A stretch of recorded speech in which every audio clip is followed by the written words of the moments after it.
Baby Asa baby പറയൂ sir. എൻ്റെ കല്യാണം ക്യാൻസൽ ആയിരിക്കണം ബേബി. കാസർഗോഡ് തൊട്ട് പാറശാല വരെ എവിടെയാണെങ്കിലും ഞാൻ ഓക്കെയാണ്. ഉറപ്പിച്ച് 22 തന്നെ നീ എൻ്റെ കല്യാണം നടത്തി തരണം ബേബി. സാർ അങ്ങനെയാണെങ്കിൽ ഞങ്ങൾക്ക് ചെറിയൊരു റിക്വസ്റ്റ് ഉണ്ട് സാർ. എന്താ എൻ്റെ റിക്വസ്റ്റ്? സാർ ഇപ്പോൾ സാർ നോക്കുന്നത് ഒരു 22 മുതൽ 29 വരെയുള്ള കുട്ടികളെയാണ്. അത് മാറ്റി ഒരു 30-35 ആക്കുകയാണെങ്കിൽ ഞങ്ങളുടെ 30 കഴിഞ്ഞ് ഒരുപാട് നല്ല കുട്ടികളുണ്ട് സാർ. ബേബി ഞാനൊന്ന് വഴങ്ങി തന്നു വെച്ച് എന്റെ മേത്ത് കയറി കളിക്കറ ബേബി. 30 കഴിഞ്ഞാളൊന്നും പെൺകുട്ടികളല്ല ബേബി, ഓളെല്ലാം തള്ളച്ചികളാണ്, തള്ളച്ചികള്. അതിനെല്ലാം കെട്ടിക്കഴിഞ്ഞാൽ പിന്നെ ഗർഭം ഉണ്ടാക്കാൻ വേണ്ടി ഞാൻ വേറെ ആളെ നോക്കേണ്ടി വരും. ഞാൻ കൃത്യമായിട്ട് എനിക്ക് പൈസ തരുന്നില്ലേ ബേബി. പോയി പണിയെടുക്ക് ബേബി, പോയി പണിയെടുക്ക്. So guys, today we're going to look into an article that explores this concept called challenging conventions in age gap relationships. Throughout literature, authors have challenged presenting such relationships through their work enables writers to shatter societal norms related to love while showing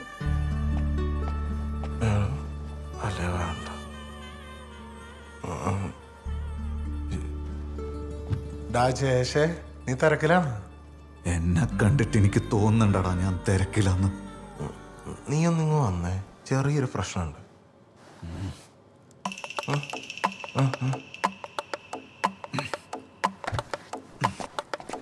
എന്താ?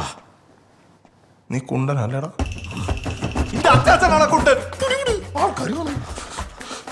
കണ്ടിട്ട് പറ. എന്താ? എന്നെ വിട്ടാ പുറമ്പോക്ക് പോടാ.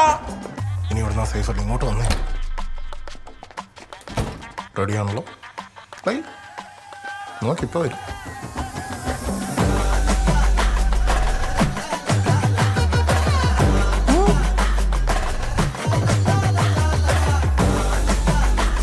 വാ ഇരിക്കും.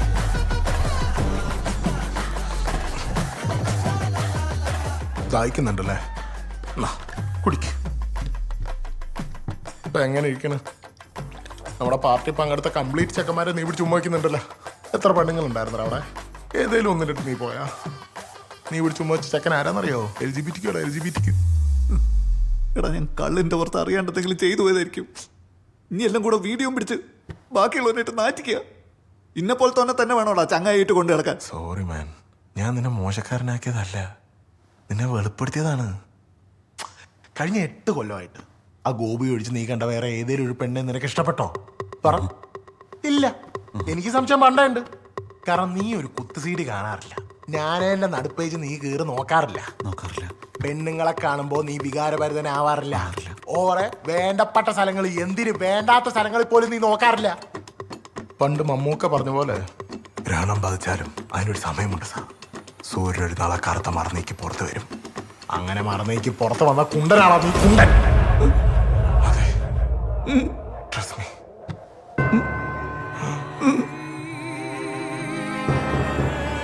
നിങ്ങളുടെ ജീവിതത്തിലെ ഏറ്റവും മോശം സമയമാണ് ഇനി വരാൻ പോകുന്നത്. ഒരുപാട് അപമാനങ്ങളും അവഹേളനങ്ങളും ഒക്കെ സഹിക്കേണ്ടി വരും.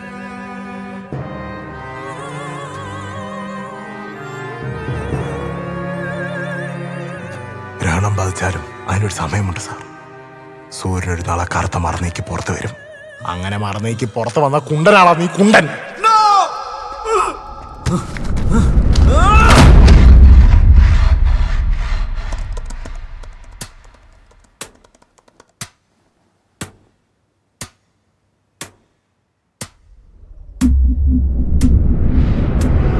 ചോദ്യോത്തര ജനാലയിലേക്ക് പ്രവേശിക്കുവാൻ ഇവിടെ ഞെക്കുക.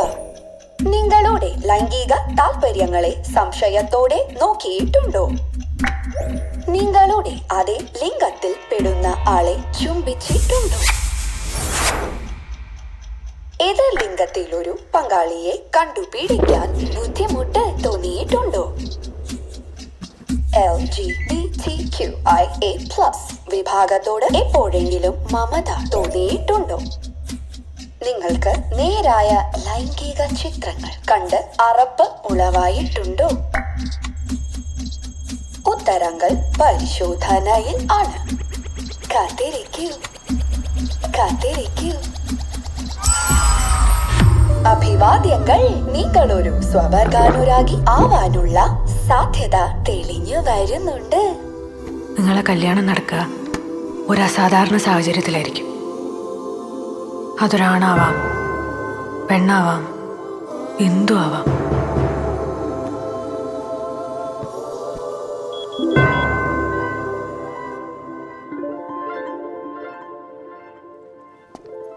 ജയേഷ് എന്താ ഇത്ര രാവിലെ? പുരയിലിരുന്നിട്ടൊരു സമാധാനമല്ലേ സാർ? പോര, വേണ്ട, എൻ്റെ ക്യാബിനിലേക്ക് വാ, നമുക്ക് സംസാരിക്കാം. താൻ പാടോ.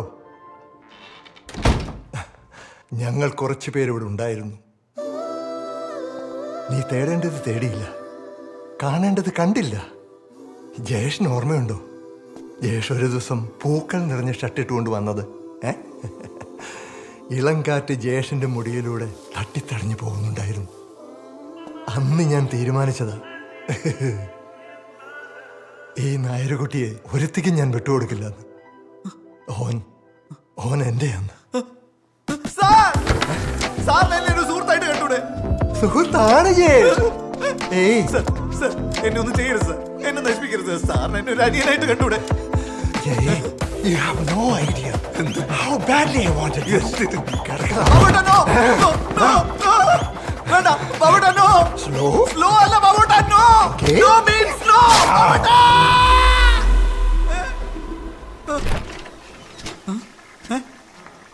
നീ എന്താടാ എന്നെ ചെയ്ത? നീ അപ്പുറത്തെ പ്ലസ് വർക്കുന്നില്ല. ചെയ്യാൻ പറ്റിയ ഒരു മുതല് എല്ലാ വൈകുന്നേരം കിടന്നിറങ്ങി ഓരോ സ്വപ്നവും കാണും. പിന്നെ ആരായി അറിയുന്നത്? ഇങ്ങോട്ട് കയറ്റിയേ. ഇറങ്ങടാ എന്റെ ഫ്ലാറ്റ്. എന്റെ അമ്മായിന്റെ ഫ്ലാറ്റാണോ? ഞാനിവിടെ വെറുതെ വിടൂല. ചേട്ടൻ ചില്ലായിട്ട് ആദ്യം ഇതൊന്നും അടിക്കും, എന്നിട്ട് നമുക്ക് സമാധാനമായിട്ട് സംസാരിക്കാം. ചേട്ടാ, ഇത് ചേട്ടന്റെ പേടി മാത്രാ, ചേട്ടൻ ഗെയല്ല. ഈടേം വന്ന് പറഞ്ഞ ഇനി പാടാൻ എവിടെയെങ്കിലും ബാക്കിയുണ്ടോ നായേ? ഓ, ഞാൻ പാടിയനാ കുറ്റം.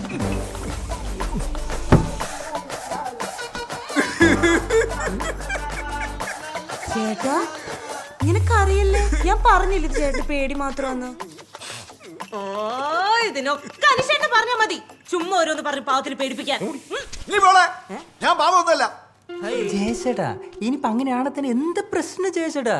എന്നാലും എല്ലാവരുടെയും മുന്നിൽ ഞാനൊരു പ്രകൃതി വിരുദ്ധനായി പോയില്ലേ മോനെ? ഇതിലെവിടെ ചേട്ടാ പ്രകൃതി വിരുദ്ധത? ഭൂമിയിലെ 90% ജീവികളിലും ഈ ഹോമോസെക്ഷാലിറ്റി പ്രകടമാണ്, അറിയോ? No, you are lying. No, I am not ചേട്ടാ, സത്യമായിട്ടും. റിയലി? ഈ ഭൂമിയില് ആണായിട്ടാണോ പെണ്ണായിട്ടാണോ ജനിക്കുന്നതെന്നുള്ളത് തന്നെ ഈ പറയുന്ന പ്രകൃതിയുടെ നിയമം അനുസരിച്ചിട്ടാണല്ലോ. ഉദാഹരണത്തിന് ചേട്ടന് മീൻകറിയാ ഇഷ്ടം, എനിക്ക് പച്ചക്കറി. ഇത് രണ്ടും ഇഷ്ടപ്പെടുന്ന ആൾക്കാരുണ്ടാവില്ലേ? ഇന്ന് നോക്ക്. അപ്പോ ഇത് രണ്ടും ഇഷ്ടപ്പെടുന്ന ആൾക്കാരും ഉണ്ട്. നമ്മുടെ താത്രിക്കുട്ടിയുടെ പുസ്തകത്തിൽ എന്താ എഴുതിയിരിക്കുന്നേ? It's all about taste. ആ പൂതനന്റെ കാര്യം ഇവിടെ പറയല്ലേ മരുന്നേ.